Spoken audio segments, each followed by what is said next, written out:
Can you beat Arkham Knight without detective mode? No, you can't. I don't care. Let's get this video over with because I'm so done with this stupid challenge.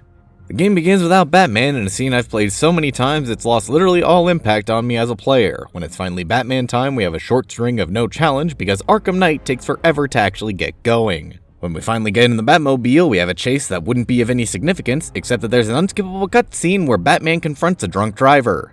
After breaking his wrist, Batman examines a needle in detective mode to see if it has AIDS, breaking the challenge almost immediately once again. Who would have thought?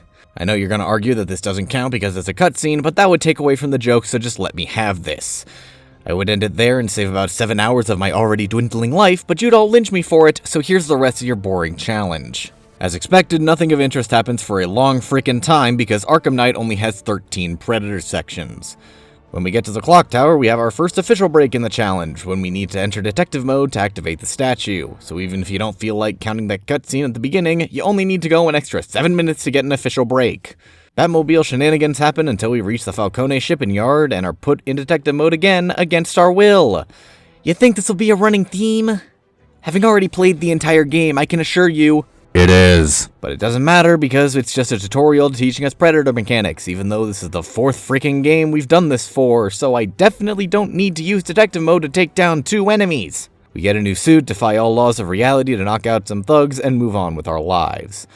Time to bust Mr. White at Ace Chemicals for cooking too much meth, but in doing so, we're confronted with a yandere Bat fan who's cured a whole army just to kill us all by himself. How thoughtful. Oh, and wouldn't you know that we can't leave the rooftop until we enter detective mode, despite the game already telling us where to go, because Arkham Knight doesn't believe in basic player skill. We're forced to enter detective mode to scan these guys, but then can quickly dispose of them without needing to use it, because the Fear multi-takedown is absolutely busted in the equivalent of Asylum-level Predator sections. Exploring the drug lab itself doesn't warrant any uses until we reach the central mixing chamber, because 45 minutes into this freaking game, we can finally reach our first actual Predator section, and oh my god, I can finally have fun with this game! Predator sections in Night are without question the most difficult in the series because of how the rooms are laid out. To put it simply, they're enormous, and enemies can hide basically everywhere while also blending in even while in plain sight. Despite the huge number of tools at our disposal, Arkham Knight had by far the hardest Predator sections, which is the only thing I'm thankful for in this challenge. Side note, I also played on hard, aka one-shot mode when you don't have any armor, like I did for most of the game. I start by gliding down to take out this sentry gun, but get jump-scared by a hidden soldier who just kinda decides he doesn't want to see me, because Arkham franchise can't decide if thugs should be blind as a bat or have eagle vision. Since he doesn't see me though, I can take him down, then prime the wall to blow and take out the sentry gun. I then spend a moment at the glass ceilings taking down idiots over there, using various loud takedowns to lure more into the one area I can consistently get them. When I finally leave my safe space, I naturally get shot, but one of the soldiers falls for the same trick as before, allowing me to get him and his buddy down without dying. And with that, my 3 minutes of fun are over, and I'm reduced to suffering again. We're back to a bunch of nothingness and cutscenes because Arkham Knight is not a game meant for speedrunning. All this waiting finally leads us to the clock tower for another Predator section, which is much smaller than the one before it. Despite that, I still failed this one because of the big run ender from earlier games, and my other worst nemesis, smoke bombs. So much fun having them tied to the same button as ground takedowns and sometimes having them take priority, but again, only sometimes because having them be consistent would be far too difficult. Yay! On the winning attempt, I blew up this wall after being seen, and this somehow lured the medic into the perfect position to be hit by the debris. Even though he's a full level above it, so there should be no world where this hits him. Arkham Spaghetti Code, folks. This split up the remaining fools enough for me to get one silently, then get the other 2 with the most overpowered move in Arkham history. If we ignore the time I failed miserably, this was a perfect first try victory. This leads to a long Batmobile tracking mission filled with a whole bunch of nothing, because Arkham Knight really wants you to use the Batmobile instead of actual fun mechanics. This leads us to not Grand Central for a requisite Predator section. Because I don't want the drone causing problems, I waste my Fear multi-takedown on the controller and the sucker unfortunate enough to have been standing by him. I search forever for a single enemy, but they all perfectly evade my vision until they've already found the body, forcing me to take out this lone guy on the ground and refill my crutch for free. The soldiers literally stand in a line waiting for me, so I go down the list for 3 free takedowns.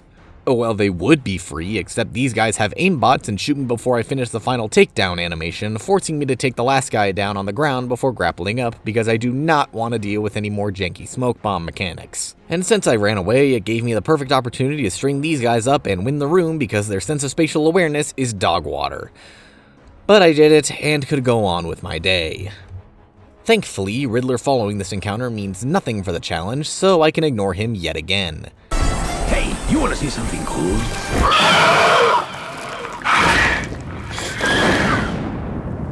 But this leads us back to the car for Slow Drive Through the City Part 2, Batmobile Boogaloo, because Arkham Knight doesn't want you forgetting how much you begged for this fecking car. It leads us to another drunk driving incident where Batman really feels the need to use detective mode and watch the entire crime scene play out despite it being pretty obvious what happened here. Another break in the challenge, another clown puncher saying, "I don't care, let's move on," to add to your collection. I know someone out there is doing it. Billionaire Tower is scaled, tanks are haphazardly blown up, Batman gets fucking shot, Language. chases the wrong man for a few minutes, and crushes his skull with an 8-ton adamantium tank. This leads us to meeting the least useful character in the series off-screen because I hate cutscenes. Gaining what is so obviously a gun is amazing it can't kill anybody, and being forced into detective mode to examine this truck for no good reason other than because the skeletons were getting lonely outside of their closet. This leads us on a wild goose chase 30 yards away from the terminal to reach Penguin's hideout, because Gunrunner can't decide between having the deals right outside the front door or across the entire map. We finally get another Predator section trying to get inside, and it's actually difficult! Huzzah! And I died and had to restart the truck chase again. Not huzzah. Silent takedown on this guy, place a sapper on both sentry guns, and have a mini heart attack because this guy perfectly blended in with the stairs but somehow didn't see me. I take out his buddy while priming this gun to blow, and the stairs act as perfect camouflage against my will, and this guy doesn't see me. Wonderful. And then when I don't want to be seen while doing a silent takedown, I get shot out of nowhere and have to fly away. But they disperse like fools, so I can get the last 3 with silent takedowns. This let me access the cache, and I could again move on with my life. Upon teaming up with the second worst playable character in the series, we beat up thugs and nuke a vault, then can finally get back to the Batmobile outside the cache. And for some reason, the game decides that the blinding red light isn't enough indication that we're being ambushed and puts us in detective mode again. Because Arkham Knight thinks everyone playing it is a child despite the M rating. It's so dumb. It's so dumb, it's brilliant. No! It's just dumb. We take them out no problem, but the principal is still there and I'm still mad. Off to the first thing that ever broke one of my challenges, the Hindenburg, where we get another Predator section. One that initially starts with my hatred of smoke pellets, forcing another minute-long restart. How fun. After that, it's just a string of silent takedowns to win the room. Variety may be the spice of life, but silent takedowns are literally all you need to win every Arkham game, so why bother with everything else they've spent years implementing? Actually getting onto the blimps is easy when you can glide, and the game doesn't decide to throw us into detective mode for once because Arkham Knight is starting to respect me. No, obviously not, because all of these unskippable interactive cutscenes that I have to play through every time I touch this game for a challenge. Oh look, another Predator section. Case in point of silent takedowns being OP, I get 3 of them back to back to back, one of them being the drone controller without anyone even knowing I was in the room. And moments later, I was able to get the medic trying to revive him with yet another silent takedown, because nobody backed him up, no knocked out smash required. I then tried using a fear multi-takedown on these guys, but I guess the game decided they were too far apart, so denied me and only led to me getting shot. I got my revenge though when they assessed the medic. Since I created a loud enough distraction, the last 2 made their way downtown, allowing me to get them with batarangs. And who'd have thunk that even after escaping this section alive, that I'd have to enter detective mode anyway and scan a bunch of fingerprints, because Arkham Knight loves having only 2 crime scenes over the course of 7 hours placed basically back to back. More combat finally brings us to Hindenburg 2, where I'm reminded of the fact that I hate fire extinguishers too. It doesn't hurt much more than a reset, but considering resets take upwards of a full minute, it's not the ideal way I'd like to spend my limited time left on this earth. And wouldn't you know that it leads us to our next Predator section. This is number 7 of 13, by the way, and we're only a third of the way through the game. And you wonder why Arkham Knight is my least favorite of the saga. I start with a couple, you guessed it, silent takedowns before getting shot to hell while going for another one, forcing me to do the rest of this room on 1 HP.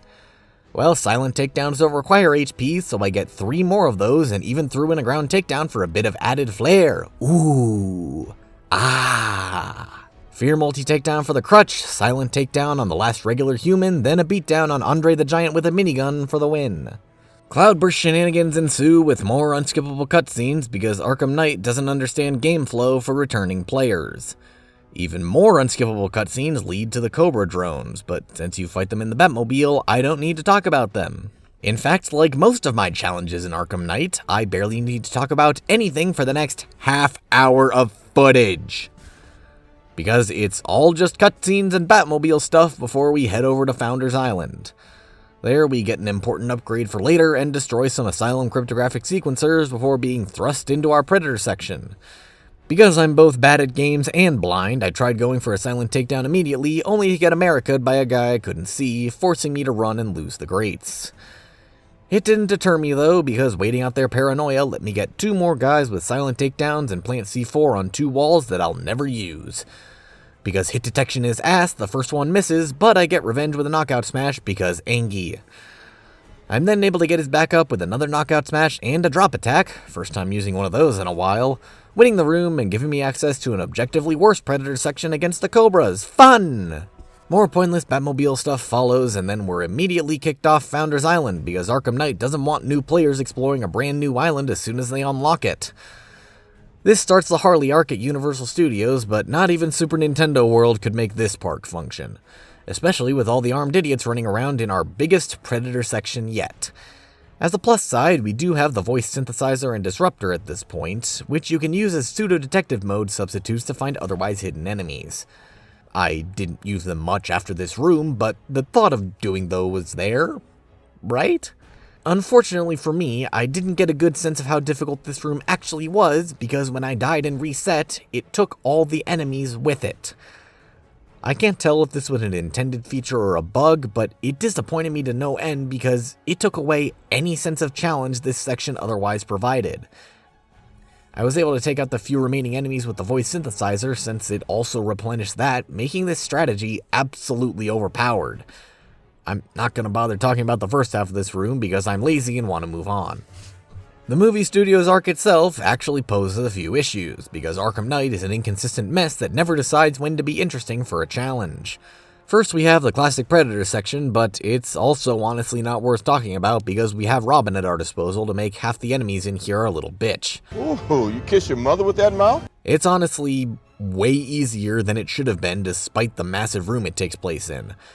That just leaves this small puzzle on the way to Johnny Charisma, which you'd normally use detective mode for. To make this lumbering massive idiot move towards the wall, we actually have to look at him, so must move back into the vent and use the voice synthesizer after priming the wall. It's not hard, but it's literally the only thing this part of the game provided, so I have to mention it or else I get no content, and thus no ad revenue. And yeah, that concludes the 40 minutes that Universal owned Batman, so can we get back to the main plot please and thank you? Oh perfect, more useless gameplay for me to talk about with City of Fear because Arkham Knight cares more about spectacle than providing interesting gameplay. The long trek to Stag's airships gives us another Predator section that starts with Batman automatically entering detective mode without my consent. That's illegal, Bruce! The section itself should be no trouble since it's the same thing we did way earlier in the game, but I somehow died 4 times trying to do it, so take that as you will. The winning attempt started with me taking out the medics after the drone passed by because no way in hell am I dealing with these bastards without any upgrades. I then decided to temporarily throw Arkham Knight in the trash and play Watch Dogs for a minute by hacking the drone controller and taking out 2 enemies, including the opposite drone controller for free. Then, just to keep the free train rolling, I used my crutch to get the last 3 enemies and win the room in literally 2 minutes. If it was that easy, why did it take me 4 tries, game? Care to explain? Unfortunately, the section also ends with us having to find Stag, and of course the game won't acknowledge that I found him without detective mode and forces it on again just to tell me I already know where he is! Thanks, game! But with that, we can leave the airships for the second time and go repair the Batmobile. Except the game decided to crash before I could even reach it, forcing me to wait 5 minutes for it to reset, then glide across the city all over again. Because Arkham Knight is an incomplete product that still has almost as many glitches as Arkham Origins. Of course, it's now time for the incredibly long Batmobile section in the abandoned subway that means literally nothing for any challenge because of how inconsequential it is. It brings us to yet another tank fight that I wouldn't bother bringing up, except for the fact that it states the entire design philosophy behind Arkham Knight. Wipe them out, sir. We're gonna need more tanks. Worst boss fight ever made, followed by more B-mashing on cutscene of both skippable and unskippable varieties, and we can head to the Knight HQ, which of course provides absolutely nothing except long Batmobile sections. There aren't even any forced detective mode sections throughout any of this. I should be happy, but at least those gave me something to talk about in previous videos. Excavator go brr, Batman go boom, time for the only non-tank boss fight in the entire story. And unfortunately, the one thing I was looking forward to in this challenge turned out to be one of the least affected by said challenge, because Arkham Knight is a master at giving me blue balls. Hey yo, what the fuck? The Jason Todd fight was the one thing keeping me going throughout this challenge. I kept telling myself through all the unskippable cutscenes, through all the boring Batmobile missions, through all the stupidly difficult combat encounters, just hold out for Jason. It'll all be worth it when you get to fight Jason. And I was sorely mistaken. Because here's the thing. The only part of this fight affected by this challenge is Phase 2. Phase 1 is just getting underneath Jason without him seeing. You don't need detective mode for that because you're better off seeing where Jason is actually aiming. Phase 2 is the only one with basic enemies, and thus it's the only one where you might need detective mode. But since it's only Phase 2, there aren't a lot of enemies, let alone threatening ones, so it's no trouble taking them down. Phase 3 introduces the optic deflection armor enemies, aka the ones you can't even see with detective mode, so you're forced out of it anyway. Phase 4 doesn't even have any enemies, and you're better off keeping detective mode off so you can see where everything is aiming. And plus, if you happen to die between phases like I did, all the hazards in the arena from your side and the enemies are reset. So all the mines that may have been placed, gone. Generators and escalators you used to take them down last phase, back and free to use. It was honestly one of the most disappointing parts in any of these challenges because I was expecting so much more. This seems to be a running theme with this challenge series. The only stealth boss that I was really looking forward to, otherwise known as Mr. Freeze, TN1 Bane, and now Jason, turned out to be incredibly easy and almost completely unaffected by this challenge. And it's really a shame because that's one of the last important parts of this run. All that's left is more tank fighting to escape with Barbara and more skippable cutscenes that I still don't like because Arkham Knight is going to be the reason I gain carpal tunnel syndrome. That leads to the final Predator section of the run, and boy howdy was it actually difficult. But not even in a fun way. It's the clock tower again, which is just not a good Predator room. There's basically nowhere to hide, nothing to use in the environment because I've already destroyed this wall, and I have no upgrades, so it's basically impossible to do anything. I waste some time outside trying to take the minigunner and medic down, but my efforts are thwarted when they decide that they want to see and shoot me inside. I'm able to pick up a knockout in there, which I use to attract others inside, which should make taking them down much easier. This let me pick off one of his backup, which eventually led into the perfect setup for my crutch to take over and instantly remove 4 of the idiots at once. I then casually jumped in front of this guy and went completely unnoticed as I jumped into the grates again, then jumped out and took him down. This left one who I literally couldn't find anywhere, so had to use my powers of mediocre echolocation to find him whenever he decided to yell out in terror, eventually letting me get him down with a freeze blast for the win. And that's it. There's nothing else to talk about, so I didn't even bother playing out the rest of the game, because Arkham Knight has the longest yet most inconsequential finale of any game I've played. I was gonna at least play through the GCPD Assault, but I died during that final tank fight so many times I just said screw it and left. I know there's nothing else to talk about, and I've got the finale footage from other runs anyway, so why bother with something that won't impact the challenge and only serves to waste my time? So go figure, no, you can't beat Arkham Knight without detective mode. Shocking! And you know what? I don't care.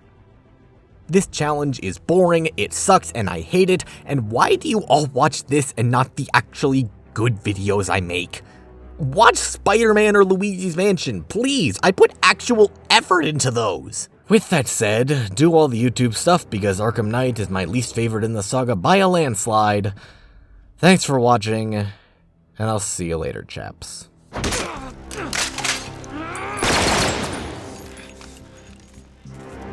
Can't hide from me! I will hunt you down!